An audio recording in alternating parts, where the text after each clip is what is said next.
이 새벽 우리에게 주시는 하나님의 말씀은 구약 성경 시편 66편 1절에서 7절까지의 말씀입니다.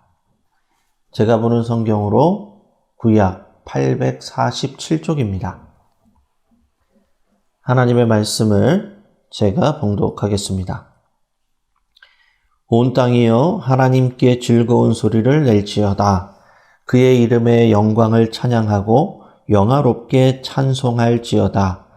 하나님께 아뢰기를 주의 일이 어찌 그리 어미하신지요. 주의 큰 권능으로 말미암아 주의 원수가 주께 복종할 것이며 온 땅이 주께 경배하고 주를 노래하며 주의 이름을 노래하리이다 할지어다. 와서 하나님께서 행하신 것을 보라. 사람의 아들들에게 행하심이 어미하시도다. 하나님이 바다를 변하여 육지가 되게 하셨으므로 무리가 걸어서 강을 건너고 우리가 거기서 주로 말미암아 기뻐하였도다.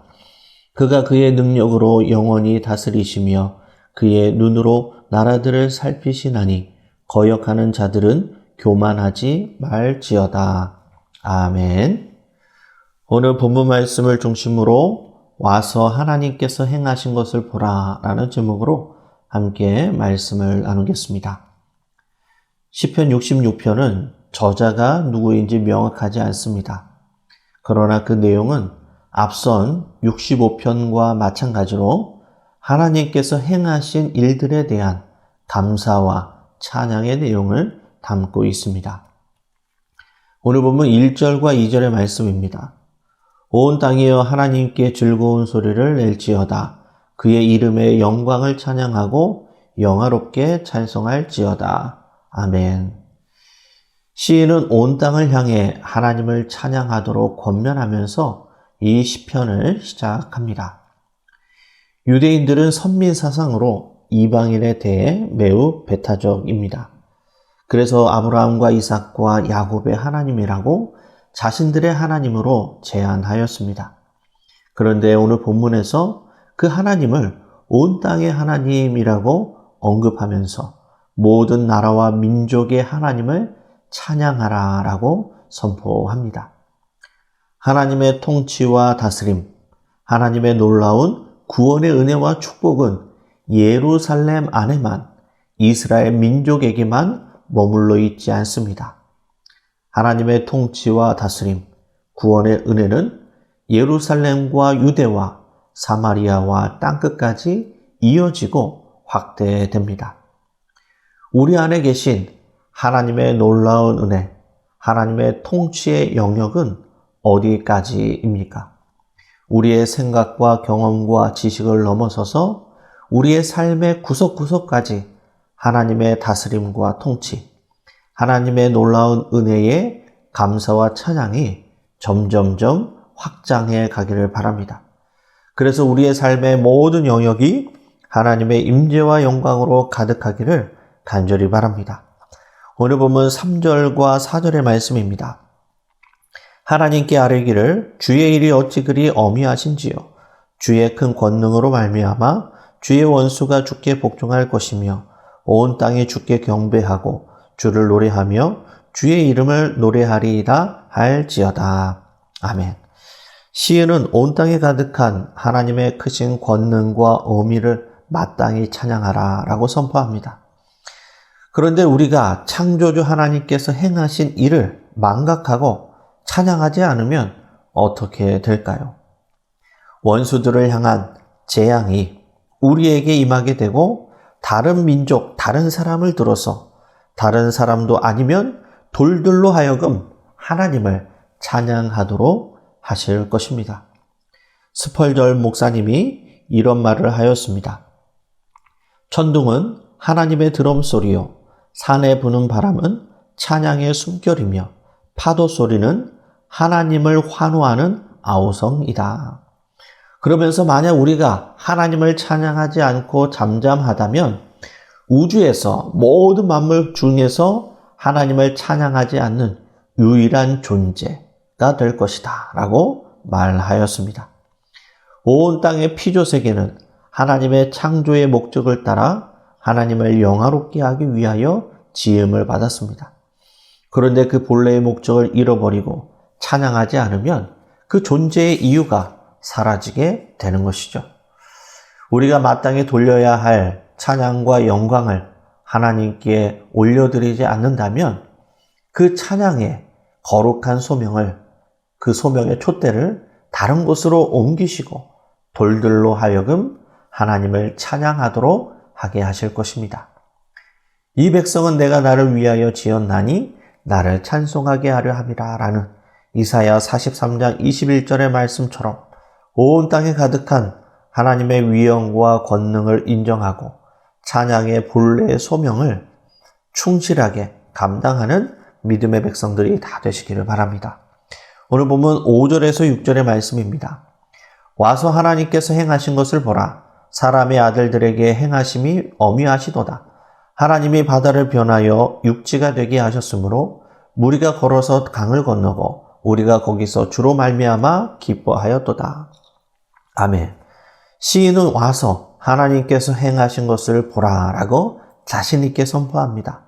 왜 온 땅과 열방이 하나님께 찬양과 영광을 돌려야 하는지 똑똑히 보라는 것입니다. 그러면 하나님께서 행하신 그 어미한 일이 무엇입니까? 이스라엘 백성들을 출애굽시키시고 홍해를 가르신 사건입니다. 바다가 변하여 육지가 되게 한 사건입니다. 뒤에는 애국 군사들이 무장하여 전차를 몰고 쫓아오고 있고 앞에는 홍해 바다가 가로막고 있습니다. 그런 절체절명의 위기였습니다. 그때 하나님은 불기둥으로 애국 군사들을 막으시고 동풍을 불어서 홍해를 가르십니다. 기적 같은 놀라운 역사를 하나님께서 이스라엘 백성들을 위해 특별하게 베풀어 주셨습니다. 하나님께서 우리를 위하여 행하신 그 모든 일들을 우리가 제대로 알고 있다면 하나님을 찬양하지 않을 수 없습니다. 와서 보라 라고 우리 또한 자신 있게 담대하게 선포할 수 있는 것이죠. 사마리아 여인은 사람들을 피해 정오에 우물을 길르러 갔다가 예수님을 만납니다. 그리고 사람들에게 담대히 전합니다. 요한복음 4장 28절과 29절의 말씀입니다. 여자가 물동이를 버려두고 동네로 들어가서 사람들에게 이르되 내가 행한 모든 일을 내게 말한 사람을 와서 보라. 이는 그리스도가 아니냐 하니. 많은 사람들이 이 사마리아 여인의 말을 듣고 예수님을 찾아옵니다. 그리고 그들이 이제는 직접 예수님을 만나고 예수님이 세상의 구주인 줄을 깨닫고 믿게 됩니다. 우리도 누군가에게 하나님께서 행하신 놀라운 일들을 담대히 고백할 만한 간증이 있으십니까? 홍해를 가르는 것처럼 특별한 역사도 있겠지만 그런 큰 사건이 없더라도 예수님의 그 십자가의 은혜로 충분한 줄로 믿습니다. 찬송가 303장 가사는 이렇습니다. 날 위하여 십자가에 중한 고통 받으사 대신 죽은 주 예수의 사랑하신 은혜여 보배로운 피를 흘려 영영 죽을 죄에서 구속함을 받은 우리 어찌 찬양 안 할까? 우리를 위해서 행하신 그 대속의 은혜를 날마다 감격하면서 마땅히 돌려야 할 찬양과 감사를 하나님께 올려드리는 믿음의 성도님들이 다 되시기를 바랍니다. 오늘 보면 7절의 말씀입니다. 그가 그의 능력으로 영원히 다스리시며 그의 눈으로 나라들을 살피시나니 거역하는 자들은 교만하지 말지어다. 아멘. 하나님은 교만한 자를 물리치시고 겸손한 자에게 은혜를 베푸십니다. 그래서 겸손히 하나님을 찬양하는 나라와 백성들은 존귀히 여기시지만 교만하여 하나님을 의뢰하지 않는 백성들은 과감하게 심판하십니다. 그래서 사무엘상 2장 30절 하반절에 이렇게 말씀합니다. 나를 존중히 여기는 자를 내가 존중히 여기고 나를 멸시하는 자를 내가 경멸하리라. 우리가 하나님을 찬양하지 않는 가장 큰 이유가 바로 교만한임을 이 말씀을 통해서 우리는 다시 한번 깨달을 수 있습니다. 말씀을 정리하겠습니다. 하나님은 예루살렘에만 머무시지 않고 온 땅을 다스리시고 통치하시는 온 땅의 주인이신 분이십니다. 하나님께서 우리를 위해 행하신 많은 일들을 해야들 보면 하나님을 찬양하지 않을 수가 없습니다. 오늘도 우리를 오래 참으시고 기다려주시고 평범한 일상을 선물로 주신 하나님의 크신 은혜와 섭리를 기억하면서 우리를 부르신 찬양의 본래의 사명을 오늘도 잘 감당하며 살아가는 믿음의 성도들이 다 되시기를 주님의 이름으로 간절히 축원합니다. 기도하시겠습니다. 은혜로우신 아버지 하나님, 온 땅의 주인이신 하나님의 통치와 다스리심을 우리의 가정과 교회를 넘어 온 열방 가운데로 이어지게 인도하여 주옵소서. 우리를 위하여 행하신 놀라운 십자가의 은혜를 우리의 삶의 자리에서 날마다 증거하며 살아가게 인도하여 주옵소서. 그리하여 오늘도 우리를 위하여 행하신 놀라운 일들을 기대하고 경험하며 그 이름에 합당한 찬양과 감사를 올려드리는 믿음의 백성들이 다 되도록 함께하여 주옵소서. 감사를 드리며 예수님의 이름으로 기도드리옵나이다. 아멘.